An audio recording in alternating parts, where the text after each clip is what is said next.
அனைவருக்கும் வணக்கம். மகர ராசிக்காரர்களுக்கு 6 மற்றும் 9ஆம் இடத்தின் அதிபதியாக இருக்கிறாருங்க புதன். ருணரோக சத்துருஸ்தானாதிபதியும் பாக்கியாதிபதியுமாக இருக்கக்கூடிய புதன் 4ஆம் இடமாகிய சுகஸ்தானத்தில் இருந்து 5ஆம் இடமாகிய பஞ்சமஸ்தானத்தில் மிகவும் வலுவாக குரு, சூரியன், சுக்கிரன் என பல கிரகநிலைகளுடன் இணைந்து சஞ்சரிக்க போகிறாருங்க.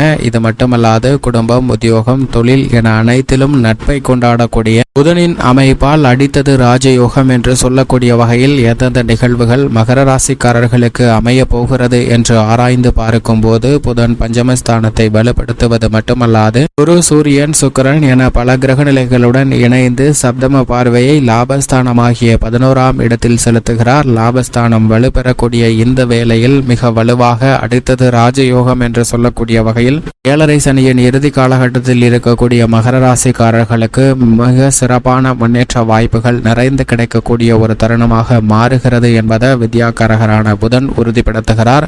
பொதுவாக புதனை பொறுத்த வரைக்கும் நவ கிரகங்களிலே ஒளி பொருந்திய கிரகமாக பார்க்கப்படுகிறார். அறிவாற்றலை அதீதமாக கொடுக்கக்கூடிய சக்தி வாய்ந்தவராக பார்க்கப்படுகிறாருங்க. எனவேதான் வித்யாகாரகன் என்று அழைக்கப்படுகிறார். நவ கிரகங்களிலே மற்ற கிரகங்களின் அமைப்பு சாதகமாக இல்லை என்றாலும் கூட புதன் ஒருவர் சாதகமாக சஞ்சரிக்கும் போது அவர் கொடுக்கக்கூடிய அறிவாற்றல் என்பது மற்ற கிரகங்களால் ஏற்படக்கூடிய அனைத்து விதமான பாதிப்புகளையும் நுணுக்கமான முறையில் கையாண்டு அவற்றை தங்களுக்கு சாதகமாக மாற்றிக்கொள்ளக்கூடிய ஆற்றல் நிச்சயமாக வலுவாக கொடுக்கக்கூடியவராக இருக்கிறாருங்க புதன். அப்படிப்பட்டவர் காலச்சக்கரத்தில் நட்பை கொண்டாடக்கூடியவராக பார்க்கப்படுகிறார். மே மாதம் 24ஆம் தேதி முதல் ஜூன் மாதம் 9ஆம் தேதி முடிவதற்குள் மிகவும் வலுவாக குரு, சூரியன், சுக்கிரனுடன் இணைந்து சஞ்சரிக்கிறாருங்க வித்யாகாரகரான புதன். எனவே குடும்பம், தொழில், கலைத்துறை, அரசியல் துறை, கல்வி என அனைத்திலும் நட்பை கொண்டாடக்கூடியவராக இருக்கக்கூடிய புதனின் அமைப்பால் அடித்தது ராஜயோகம் என்று சொல்லக்கூடிய வகையில் எந்தெந்த நிகழ்வுகள் அமைந்துள்ளன என்று ஆராய்ந்து பார்க்கும் போது பல்வேறு வகையில அதிரடியான மாற்றங்களை ஏற்படுத்தி கொடுக்கிறாருங்க. ஏனென்றால் புதனின் பார்வையில் சூரியன் மற்றும் சுக்கிரன் நட்பு கிரகங்களாக பார்க்கப்படுகின்றன. இந்த 2 கிரகங்களுடன் இணைவது மிகப்பெரிய அளவில் வரவேற்கத்தக்க ஒரு அமைப்பாக பார்க்கப்படுகிறது. அது மட்டுமல்லாது புதனின் பார்வையில் குரு சமகிரகமாக இருக்கிறார். எனவே குருவுடனும் இணையக்கூடிய இந்த வேளையில் பல வகையில அதிரடியான முன்னேற்ற வாய்ப்புகள் நிறைந்து கிடைக்கக்கூடிய ஒரு இனிமையான தருணமாக பார்க்கப்படுகிறது. புதனின் பார்வையில் சமகிரகமாக சனி, ராகு, கேது, செவ்வாய் போன்ற கிரகநிலைகள் உள்ளன. ஆனால் சனியின் பார்வையில் புதன் நட்பு கிரகமாக இருக்கிறார். ஆனால் அதே வேளையில் செவ்வாயின் பார்வையில் பகை கிரகமாக இருக்கிறாருங்க. குறிப்பாக புதனுக்கு பகை கிரகம் என்றால் அது சந்திரன் மட்டும்தான். ஆனால் சந்திரனின் பார்வையிலும் புதன் சமகிரகமாக இருக்கிறார். எனவேதான் காலச்சக்கரத்தில் நட்பை கொண்டாடக்கூடியவராக பார்க்கப்படுகிறாருங்க. சூரியனுக்கு மிக அருகாமையில் இருக்கக்கூடிய கிரகமாகவும் ஒளி பொருந்திய கிரகமாகவும் பார்க்கப்படுகிறார். அவருக்கு மிதுனமும் கன்னியும் ஆட்சி வீடாக பார்க்கப்படுகிறது. கன்னிராசி உச்ச வீடாக இருக்கிறது. மீன ராசி நீச்ச வீடாக பார்க்கப்படுகிறது. கடகராசி பகை வீடாக பார்க்கப்படுகிறது. இப்படி இருந்தாலும் கூட தற்போது அவரது நட்பு கிரகமாக இருக்கக்கூடிய சுக்கிரனின் ஆட்சி வீடான ரிஷபராசியில் வலுவாக மே 24ஆம் தேதியிலிருந்து ஜூன் 9ஆம் தேதி வரை பல கிரகங்களுடன் இணைந்து பல்வேறு வகையான யோகத்தை உருவாக்கி கொடுக்கிறார். அதிலும் குறிப்பாக புத ஆதித்ய யோகம், புத சுக்கிர யோகம், புத குரு யோகம் என பல்வேறு வகையான யோகங்கள் இந்த தருணத்தில் நிறைந்து கிடைக்கிறது. சுக்கிர யோகம், குரு சுக்கிர யோகம் என பல யோகங்கள் நிறைந்து கிடைக்கக்கூடிய இந்த வேளையில் அடித்தது ராஜயோகம் என்று சொல்லக்கூடிய வகையில்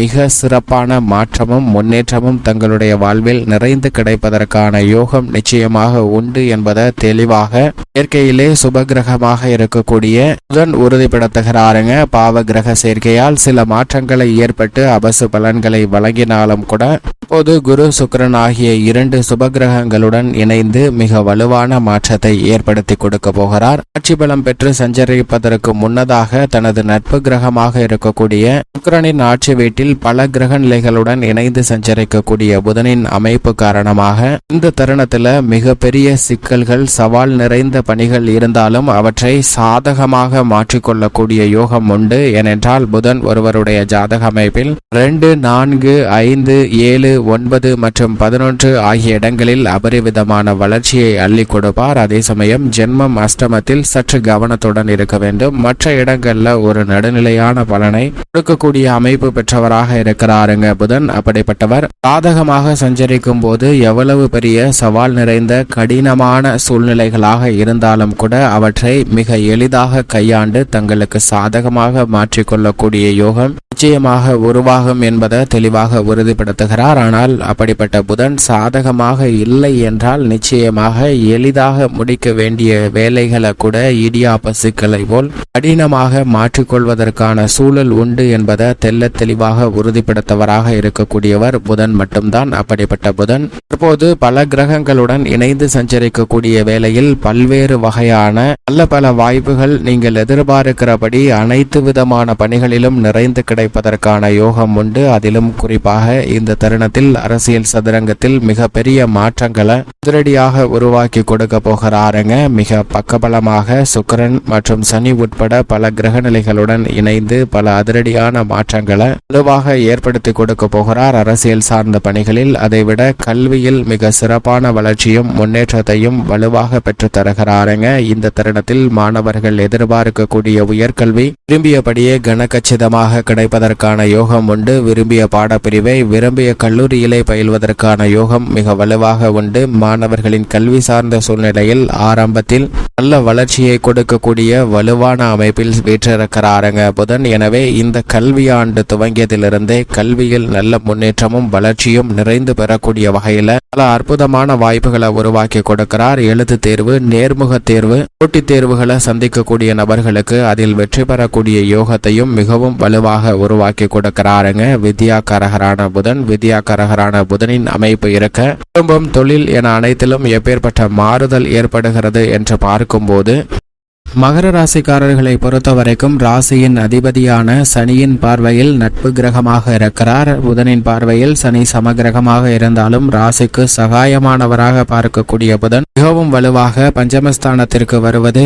மிக பெரிய அளவில் வரவேற்கத்தக்க ஒரு அமைப்பாக பார்க்கப்படுகிறது. திட்டமிட்ட அனைத்து விதமான பணிகளையும் சிறப்பாக முடிக்கக்கூடிய வாய்ப்பை உறுதிப்படுத்துகிறார். பல்வேறு வகையில தடைகளை சந்தித்து வந்த சுப நிகழ்வுகளில் உள்ள நுணுக்கமான காரணங்களை கண்டறிந்து அவற்றை சிறப்பாக கையாளுவதற்கான யோகம் கிடைக்கிறது. அது மட்டுமல்லாது உறவினர்களுக்கிடையே ஏற்படக்கூடிய மன வருத்தம், சிக்கல் போன்றவற்றை சுமூகமானையில் தீர்க்கக்கூடிய வகையில் நல்ல ஒரு மாற்றத்தை மிக வலுவாக ஏற்படுத்தி கொடுக்க போகிறார். உத்தியோகம், தொழில்துறையில் சிறப்பான வளர்ச்சி உண்டு. மேலும் குறிப்பாக தொழில்துறை, வியாபாரத்துறையில் அடித்தது ராஜயோகம் என்று சொல்லக்கூடிய வகையில் உங்களது கடின உழைப்பிற்கு நல்ல லாபம் நிறைந்து கிடைக்கக்கூடிய ஒரு தருணமாக அமைய போகிறது. பஞ்சமஸ்தானத்தை குருவுடன் இணைந்து வலுப்படுத்தக்கூடிய புதன் உட்பட பல கிரகநிலைகள் சப்தம பார்வையை லாபஸ்தானத்தில் செலுத்துவதால் நிச்சயமாக மகர ராசிக்காரர்களுக்கு லாபம் நிறைந்து கிடைக்கும். கலைத்துறை, அரசியல் துறையிலும் உங்களது திட்டங்கள்ல மிகப்பெரிய அளவுல லாபமும் மக்கள் மத்தியில் செல்வாக்கும் உயரக்கூடிய யோகம் உண்டு. நீங்கள் நினைத்ததை விட அரசியல் சார்ந்த பணிகளில் உச்சபட்ச வளர்ச்சியும் முன்னேற்றமும் மிகவும் வலுவாக கிடைப்பதற்கான அதிர்ஷ்ட யோகம் நிறைந்த ஒரு தருணமாக அமைகிறது என்பதில் சந்தேகமே இல்லை என்பதை தெளிவாகவும் துல்லியமாகவும் உறுதிப்படுத்துகிறாருங்க. பெண்மணிகளின் நலனுக்கு பொறுப்பேற்ற குரு, சுக்கிரன் ஆகிய 2 கிரகநிலைகளும் பஞ்சமஸ்தானத்தில் வலம் வரும்போது அவர்களுடன் இணைந்து சஞ்சரிப்பதால் இந்த தருணத்தில் பெண்மணிகளுடைய எதிர்பார்ப்பு எதுவாக இருந்தாலும் பூர்த்தியாகும். பெண்மணிகள் எதிர்பார்க்கக்கூடிய சுப நிகழ்வுகளும் மிக சிறப்பாக கைகூடக்கூடிய இனிமையான தருணமாக பார்க்கப்படுகிறது. மேலும் இந்த தருணத்தை நிச்சயமாக மிக சிறந்த மகிழ்ச்சிகரமான தருணமாக மாற்றிக்கொள்ள மகர ராசிக்காரர்கள் வாரத்தில் புதன்கிழமை விரதமிருந்து அருகாமையில் உள்ள பெருமாள் ஆலயம் சென்று தீபமேற்றி வழிபாடு செய்யுங்கள். உங்களுடைய வாழ்வில் ஏற்படக்கூடிய தடைகள், சிரமங்கள் அனைத்தும் தகர்த்தெறியப்பட்டு அடித்தது ராஜயோகம் என்று சொல்லக்கூடிய வகையில் நல்ல பல முன்னேற்ற வாய்ப்புகள் நிச்சயமாக கிடைக்கும்.